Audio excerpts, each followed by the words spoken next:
ಭಗವದ್ಗೀತೆಯ 2ನೇ ಅಧ್ಯಾಯದ ಹೆಸರು ಸಾಂಖ್ಯಯೋಗ.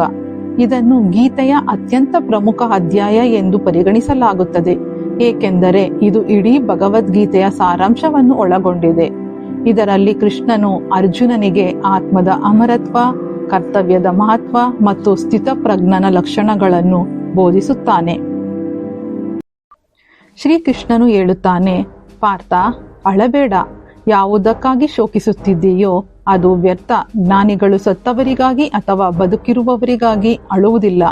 ಕೇಳು ಈ ರಹಸ್ಯ. ಈ ದೇಹದಲ್ಲಿ ಬಾಲ್ಯ, ಯೌವನ ಮತ್ತು ಮುಪ್ಪು ಹೇಗೆ ಬರುತ್ತದೆಯೋ ಹಾಗೆ ಸಾವಿನ ನಂತರ ಆತ್ಮವು ಮತ್ತೊಂದು ದೇಹವನ್ನು ಪಡೆಯುತ್ತದೆ. ಆದ್ದರಿಂದ ಧೀರನಾದವನು ಸಾವಿಗೆ ಹೆದರಬಾರದು. ಶ್ರೀಕೃಷ್ಣನು ಹೇಳುತ್ತಾನೆ, ಅರ್ಜುನ, ಈ ಶರೀರ ಕೇವಲ ಒಂದು ಬಟ್ಟೆ ಇದ್ದಂತೆ. ಬಟ್ಟೆ ಹಳೆಯದಾದರೆ ಬದಲಿಸುತ್ತೇವೆ, ಹಾಗೆಯೇ ಆತ್ಮವು ದೇಹವನ್ನು ಬದಲಿಸುತ್ತದೆ. ಇದನ್ನು ಯಾರೂ ನಾಶ ಮಾಡಲು ಸಾಧ್ಯವಿಲ್ಲ. ಈ ಆತ್ಮವನ್ನು ಶಸ್ತ್ರಗಳು ಕತ್ತರಿಸಲಾರವು, ಅಗ್ನಿ ಸುಡಲಾರದು, ನೀರು ತೇವ ಮಾಡಲಾರದು ಮತ್ತು ಗಾಳಿ ಒಣಗಿಸಲಾರದು. ಇದು ಅಜೇಯ. ಶ್ರೀಕೃಷ್ಣನು ಹೇಳುತ್ತಾನೆ, ಹಾಗಾದರೆ ನಾನು ಏನು ಮಾಡಬೇಕು ಎಂದು ಹೇಳುತ್ತಿದ್ದೀಯಾ? ನಿನ್ನ ಕೆಲಸ ನೀನು ಮಾಡು ಪಾರ್ಥ. ಸೋಲು ಗೆಲುವು, ಲಾಭ ನಷ್ಟಗಳ ಬಗ್ಗೆ ಯೋಚಿಸಬೇಡ. ಇದೇ ನಿಜವಾದ ಯೋಗ. ಕರ್ಮಣ್ಯೇವಾಧಿಕಾರಸ್ತೆ ಮಾ ಫಲೇಷು ಕದಾಚನ ಮಾ ಕರ್ಮಫಲ ಹೇತುರ್ಭೂರ್ಮಾತೆ ಸಂಗೋಸ್ತ್ವ ಕರ್ಮಣಿ. ಅರ್ಜುನನು ಹೇಳುತ್ತಾನೆ, ಕೃಷ್ಣ, ಸುಖ ದುಃಖಗಳಲ್ಲಿ ಸಮಾನವಾಗಿ ಇರುವವರು ಯಾರು?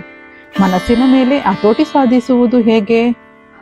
ಶ್ರೀಕೃಷ್ಣ ಹೇಳುತ್ತಾನೆ, ಯಾರು ಸುಖ ಬಂದಾಗ ಹಿಗ್ಗುವುದಿಲ್ಲವೋ, ಕಷ್ಟ ಬಂದಾಗ ಕುಗ್ಗುವುದಿಲ್ಲವೋ ಮತ್ತು ಆಸೆ ಭಯಗಳನ್ನು ಗೆದ್ದಿರುತ್ತಾನೋ ಅವನೇ ಸ್ಥಿತಪ್ರಜ್ಞ. ಅಂತವನಿಗೆ ಮಾತ್ರ ಶಾಂತಿ ಸಿಗುತ್ತದೆ.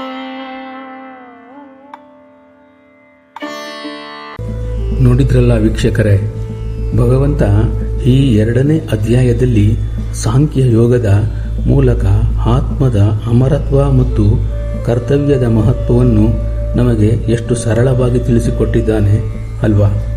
ಆದರೆ ಅರ್ಜುನನ ಮನಸ್ಸಿನಲ್ಲಿ ಈಗ ಒಂದು ದೊಡ್ಡ ಗೊಂದಲ ಶುರುವಾಗಿದೆ.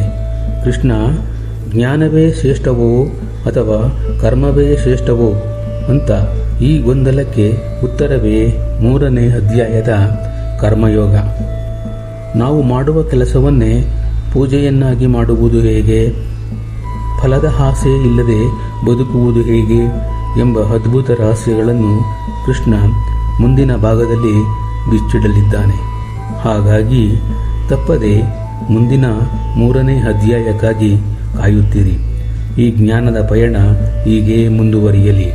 ಅಲ್ಲಿಯವರೆಗೆ ಎಲ್ಲರಿಗೂ ಧನ್ಯವಾದಗಳು. ಜೈ ಶ್ರೀಕೃಷ್ಣ.